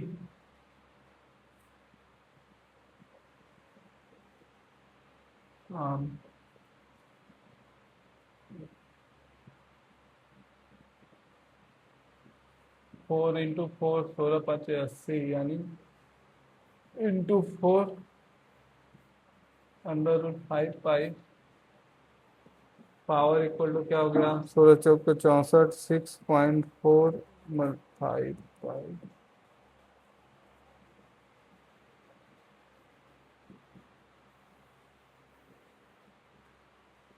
अब क्या पूछा जा रहा है बेटा, पांचवा जो पूछा गया है, पांचवें पॉइंट में पूछा गया है omega 8t equal to 2 second, 2 second पे ओमेगा। तो यहाँ पे क्या है बेटा,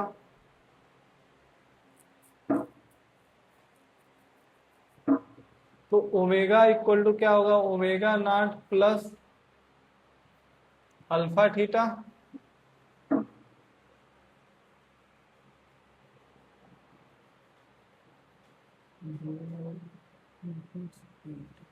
अल्फा टी। ठीक, तो ए क्या इनिशियल 0 है, तो यहाँ पे क्या अल्फा कितना है बेटा, 2 सेकेंड पे अल्फा। अल्फा क्या है, थ्रो आउट मोशन कांस्टेंट है बेटा।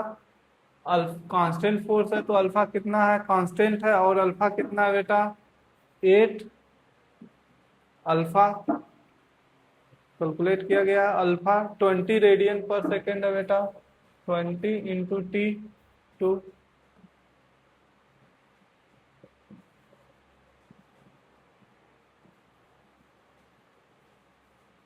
एंगुलर वेलोसिटी कितना हो जाएगा बेटा, 40 रेडियन पर सेकेंड। कैलकुलेशन बेटा खुद से करके देखोगे, जहां गलती होगी न्यूमेरिकल मिस्टेक हो सकता है।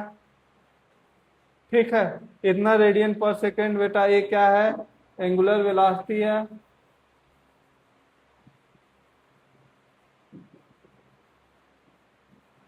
At T equal to 2 second पे बेटा एंगुलर वेलोसिटी। ठीक है, आगे एक क्वेश्चन लेते हैं बेटा। क्या क्वेश्चन है,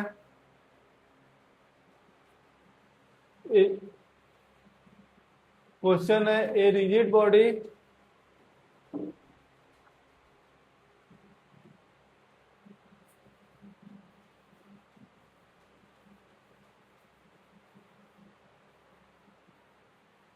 में अंडरगो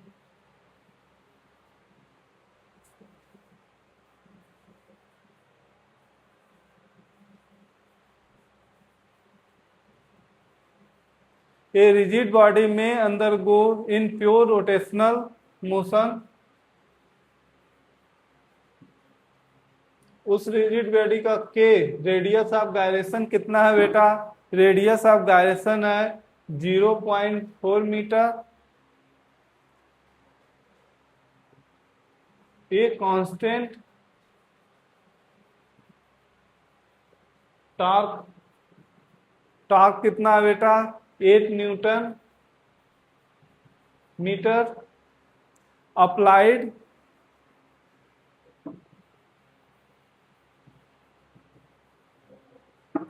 एंड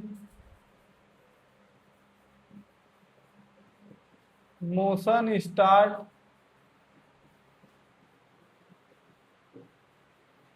मोशन कहां से स्टार्ट हो रहा है बेटा? रेस्ट से स्टार्ट हो रहा है।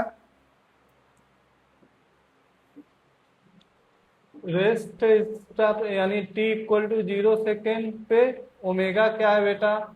0 रेडियन पर सेकेंड है। देन फाइंड क्या करना है बेटा? पहला फाइंड करना है omega,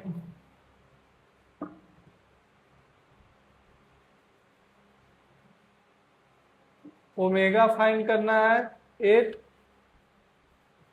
t equal to 2 second पे ओमेगा। दूसरा क्या करना है? फाइंड थीटा फाइंड करना है। कितना से कितना? 0 to 2 सेकेंड में, 0 to 2 सेकेंड में थीटा। तीसरा, तीसरा लिखो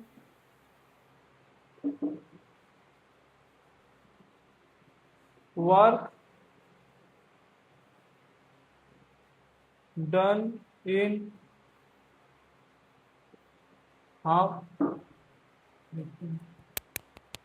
work done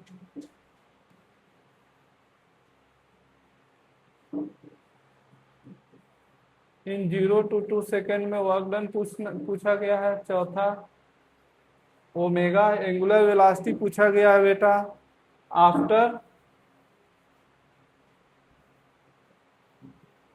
half revolution. Half revolution के बाद एंगुलर वेलोसिटी बताना है। पांचवा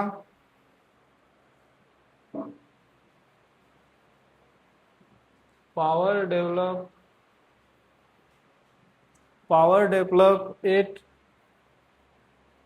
t इक्वल टू 2 सेकेंड पे पावर पूछा गया है। छठा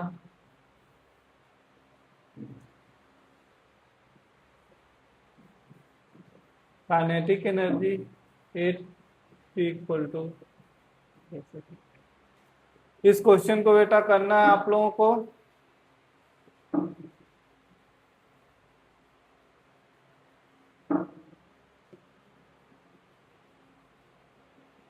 कर रहा है एक रिजिड बॉडी है जिसका रेडियस ऑफ गायरेशन कितना है बेटा? 4 मीटर है। और कितना उस पर टाउ इतना लग रहा है, और इसके वजह से वो क्या कर रहा है? मोशन में जा रहा है।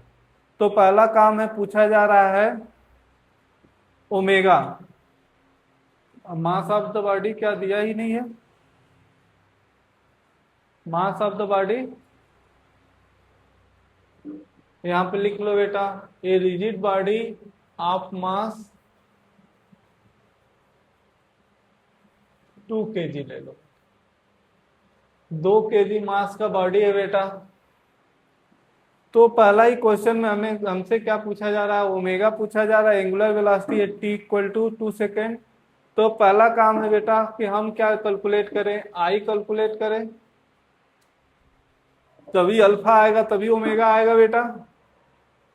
तो आई कैलकुलेट कितना करेंगे? यम के स्क्वायर, यही होगा बॉडी का। तो यहाँ क्या है? यम 2 kg प्लस 0.4 का स्क्वायर,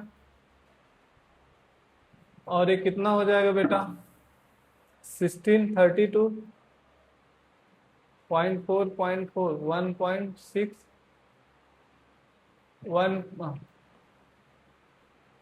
2 मल्टीप्लाई बाई 0.16, या फिर क्या हो जाएगा? 0.32 kg मीटर स्क्वायर। आई पता चल गया बेटा। आई कितना है? 0.32 kg अब हमें टार्क पता है बेटा, टार्क इक्वल टू क्या होता है, आई अल्फा। टार्क कितना है 8, आई कितना है बेटा 0.232, यहां से अल्फा आ जाएगा बेटा, अल्फा इक्वल टू कितना आ गया 8 डिवाइड बाई 0.32, यानी क्या हो जाएगा बेटा 800 डिवाइड बाई 32।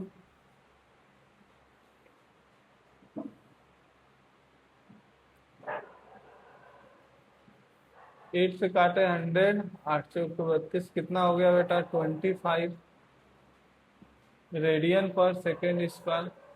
अल्फा कितना हो गया 25 रेडियन पर सेकेंड स्क्वायर। कलर बदल रहे हैं समझने के लिए। यहाँ पे जैसे ही अल्फा पता चल गया बेटा, तो हम क्या 2 सेकेंड पे क्या निकाल सकते हैं, ओमेगा निकाल सकते हैं। After 2 second omega 8t equal to 2 second पे ओमेगा, तो यहाँ पे क्या ओमेगा इक्वल टू क्या हो जाएगा omega naught plus alpha T. तो यहाँ पे ओमेगा इक्वल टू क्या हो जाएगा ए 0 हो जाएगा। अल्फा कितना है 25 इंटू 2, ओमेगा कितना आ गया बेटा, ओमेगा आ गया 50 रेडियन पर सेकेंड।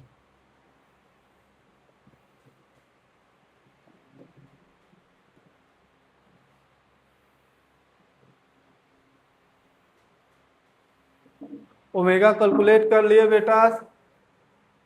फिर कैलकुलेट करना है थीटा 0 to 2 सेकेंड में थीटा। एंगुलर डिस्प्लेसमेंट बेटा थीटा पता करना है, कब पता करना है 0 to 2 सेकेंड में। कितना 0 to 2 सेकेंड में, 0 to 2 सेकेंड में। तो थीटा इक्वल टू क्या होता है बेटा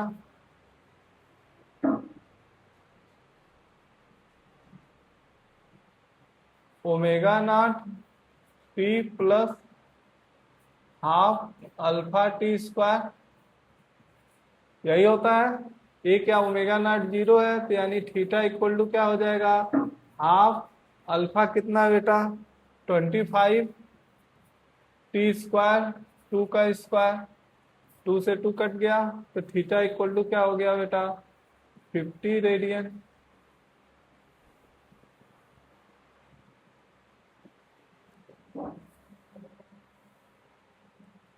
work done in 0 to 2 second, 0 to 2 second में वर्क डन पूछा जा रहा है बेटा।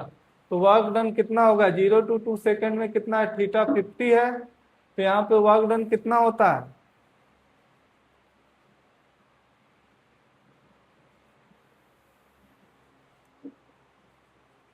Work done W equal to क्या हो जाएगा, work done W equal to क्या हो जाएगा बेटा, वर्क डन कितना होगा tau delta theta. Delta theta 50 radian है, टाउ कितना है 8 इंटू 50 क्या हो जाएगा 400 जूल। वर्क डन कितना हो गया बेटा 400 जूल। ठीक है, इतनी चीजें हो गई। यहां से थोड़ी चीजें इरेज करेंगे बेटा। अब क्या कैलकुलेट करना है बेटा, वर्क डन हो गया omega after half revolution. Half revolution के बाद हमसे क्या पूछा जा रहा है बेटा ओमेगा पूछा जा रहा है।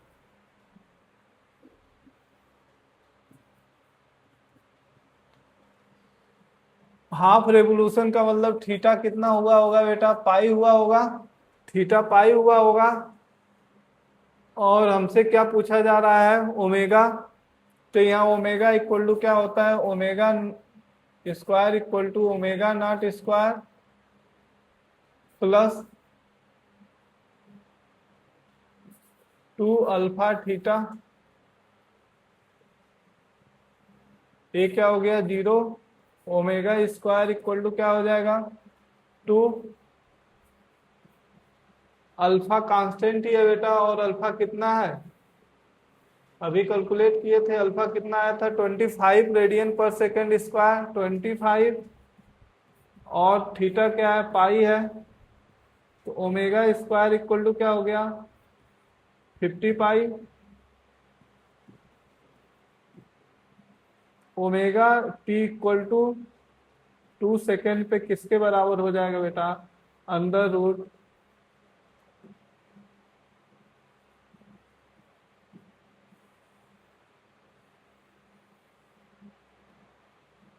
अंडर रूट 50 पाई के बराबर हो जाएगा बेटा। आगे बढ़ते हैं, और क्या पूछा जा रहा है, पावर डेवलप। पावर डेवलप किसके बराबर होता है, पावर होता है टाउ डॉट ओमेगा। तो यहाँ पे 2 सेकेंड पे टाक, टाक हमेशा क्या है, कांस्टेंट टाक है बेटा। यहाँ पे क्या लिखा गया, कांस्टेंट टाक, तो यहाँ पे क्या हो गया 8 omega T equal to 2 second पे, कितना है omega T equal to 2 second पे, 50 रेडियन पर सेकेंड है बेटा। तो यहाँ 50 से मल्टीप्लाई कर देंगे, तो पावर डेवलप कितना हो जाएगा बेटा 400 वाट।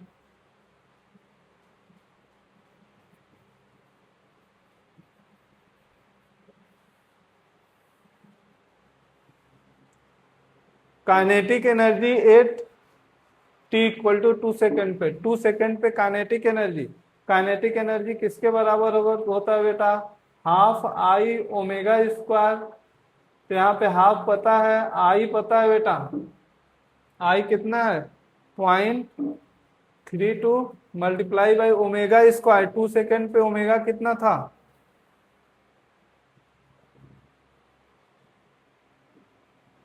2 सेकेंड में 50 रेडियन पर सेकेंड था बेटा, 50। यानी काइनेटिक एनर्जी किसके बराबर हो जाएगा बेटा,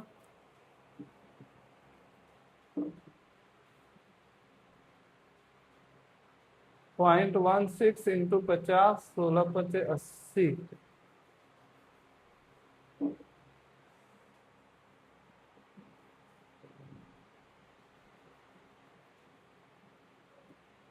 काइनेटिक एनर्जी इतना जूल हो जाएगा बेटा। तो ये पूरा क्वेश्चन फिनिश हो गया, इसको आराम से करना है बेटा आप लोगों को। चलो आगे क्वेश्चन लेते हैं। क्वेश्चन क्या है,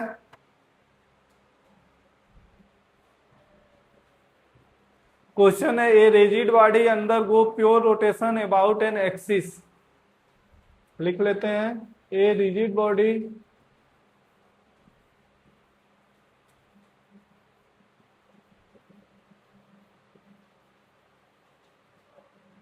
में अंडर गो इन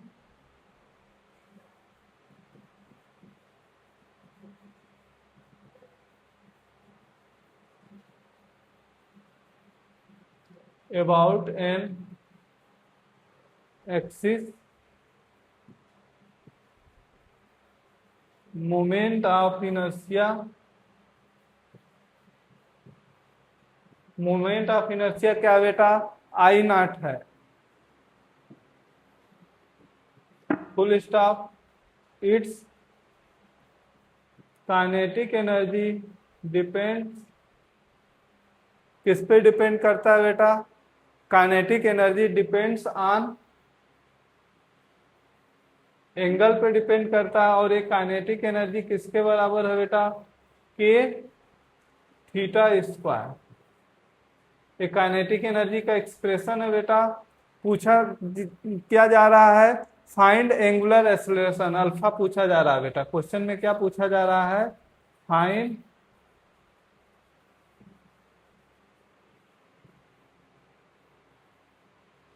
एक क्वेश्चन है बेटा, ध्यान से पढ़ लो। A rigid body undergo in pure rotation about an axis, एक एक्सिस के अबाउट एन एक्सिस जिसके अलोंग बॉडी का मोमेंट ऑफ इनर्शिया क्या दिया हुआ है, आई नॉट दिया हुआ है। और उसकी काइनेटिक एनर्जी किस पे डिपेंड कर रही है बेटा, के थीटा स्क्वायर पे डिपेंड कर रही है। तब हमसे क्या पूछा जा रहा है, फाइंड एंगुलर एक्सेलरेशन।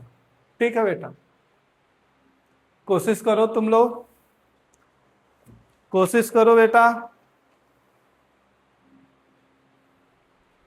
तो पहले हम लोग अगर ओमेगा पता है बेटा, अरे आई पता है, और प्योर रोटेशन वेलोसिटी रोटेशन में है बेटा, तो किसी भी बॉडी का जो काइनेटिक एनर्जी होगा उसको कैसे लिख सकते हैं?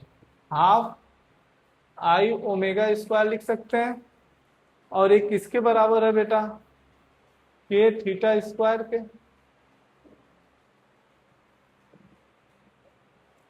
और हमें क्या निकालना है? हमें निकालना है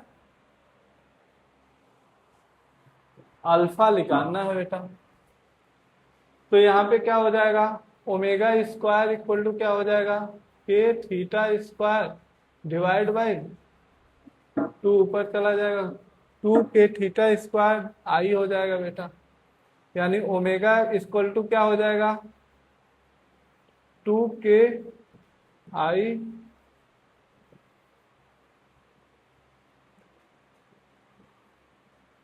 अब हमें निकालना है बेटा, हमें निकालना है D omega by D T. यही क्या होता है? Rate of change of omega angular velocity किसके बराबर होता है बेटा? अल्फा के बराबर होता है। अब यहाँ पे हमें दो चीजें ध्यान देनी है। या तो अगर ये थीटा केस में, या तो ऐसे कर लें कि डी ओमेगा अपान डी टी 2 के आई अंडर रूट, ये तो कांस्टेंट ही है सब। यहाँ पे क्या हो जाएगा? अब थीटा को किसके रिस्पेक्ट में डिफ्रेंशिएट करें बेटा? यहाँ पे क्या लिखेंगे? D theta by D T. D T ये ओमेगा है, यार ओमेगा की वैल्यू रख लेंगे बेटा, और यही क्या अल्फा के बराबर है। ठीक है,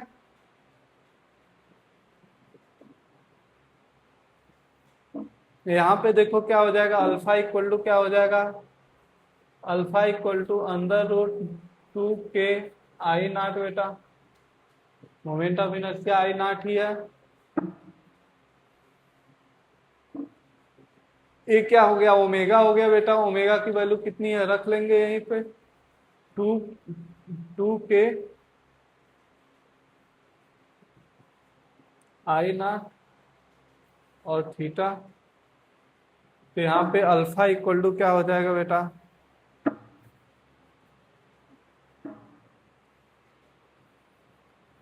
2 के by I not multiply by theta. तो यहाँ पे लिखेंगे, एक क्वेश्चन और लेंगे, repeat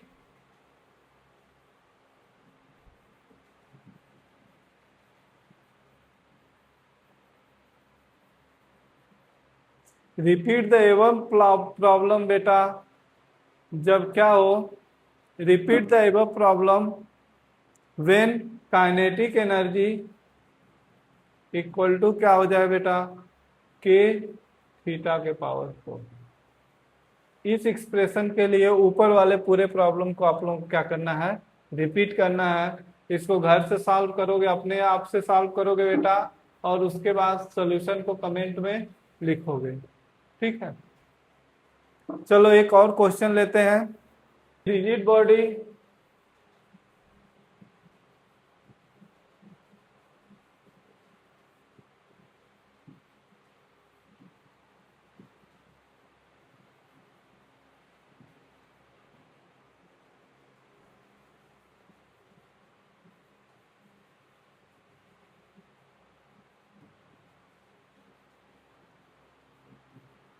about an axis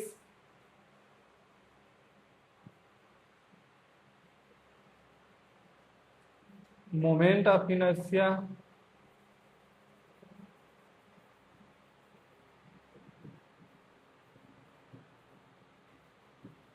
I naught at t equal to 0, at t equal to 0, t 0 पे बेटा क्या हो रहा है?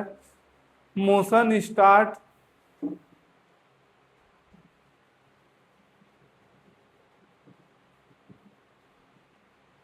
ए T equal to 0 motion start from rest, rest से under a torque under a constant torque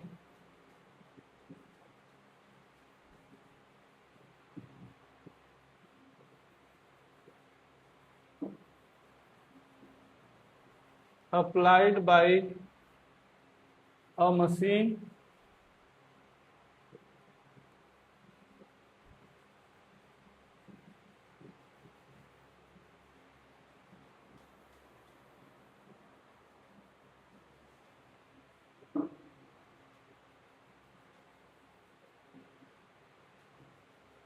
a rigid body may undergo in pure rotational motion about an axis moment of inertia I naught at t equal to 0 motion start from rest under a torque applied by a machine which is produce constant power.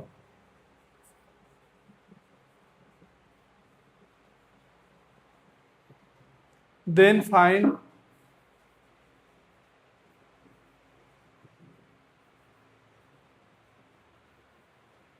Angle theta function p, p के function में बेटा theta की value निकालना। खुद से try करो, कोशिश किए तुम लोग, कोशिश करो। ये रिजिड बॉडी है बेटा, प्योर रोटेशन में है, पावर क्या है, कांस्टेंट प्रोड्यूस, कांस्टेंट पावर है बेटा। यहाँ पे देखोगे पावर क्या होता है बेटा, P इक्वल टू क्या होता है, tau omega plus minus tau omega लिखते हैं बेटा, या फिर ऐसे कांस्टेंट पावर तो P equal to tau omega, या फिर ऐसे टाउ, या फिर इसको कैसे लिख सकते हैं बेटा, टाउ को क्या लिख सकते हैं, I alpha omega equal to P,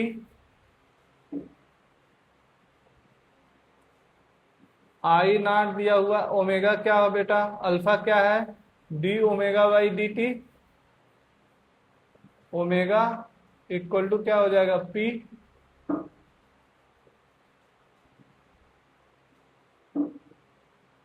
या फिर यहाँ पे क्या हो जाएगा, omega D omega equal to क्या हो जाएगा बेटा, पी बटे आई डी टी, दोनों को इंटीग्रेट कर देंगे बेटा, कहाँ से कहाँ तक, 0 टू ओमेगा और 0 टू टी बेटा।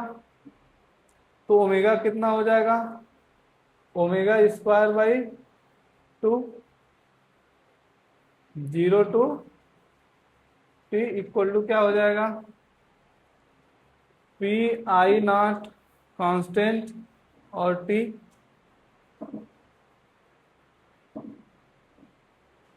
इतनी बातें समझ में आई बेटा।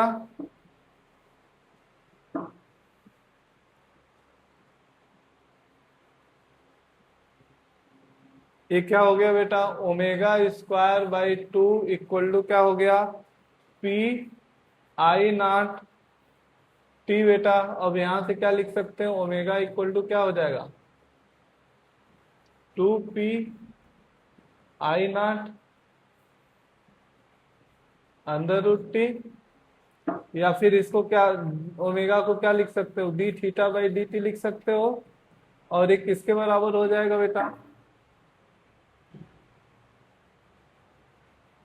2p आई नॉट एक कांस्टेंट है, ये क्या है, टी पे हाफ है बेटा, या फिर ऐसे लिख सकते हो, D theta equal to 2p I naught T पे हाफ डी, हाँ हाँ बेटा, यहाँ पे डी टी। अब यहाँ 0 टू थीटा और यहाँ पे क्या कर देंगे बेटा, ये तो कांस्टेंट है, इसको क्या कर देंगे 0 to t। अब इंटीग्रेट करोगे बेटा, और ये कितना बराबर हो जाएगा, थीटा इक्वल टू क्या हो जाएगा 2p/0। ये क्या हो जाएगा टी पे, थीटा कहाँ से कहाँ हो जाएगा बेटा 0 to थीटा। यहाँ पे टी कहाँ से कहाँ हो जाएगा, क्या हो जाएगा 3/2 डिवाइड बाई 3/2, कहाँ से कहाँ 0 to t, यानी थीटा इक्वल टू क्या हो गया बेटा 2p/0।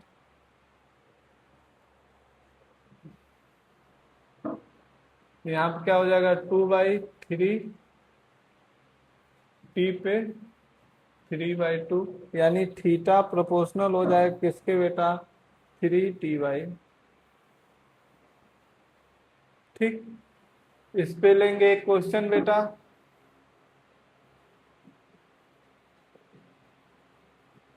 Repeat the ever problem, ऊपर दिए गए प्रॉब्लम को रिपीट करना है। व्हेन पावर, यानी P इक्वल टू क्या है बेटा k ओमेगा, वेयर k क्या है कांस्टेंट है, एंड ओमेगा क्या है बेटा, and omega is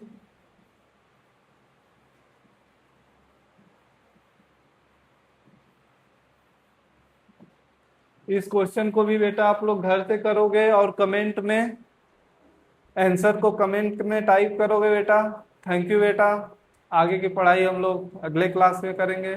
thank you.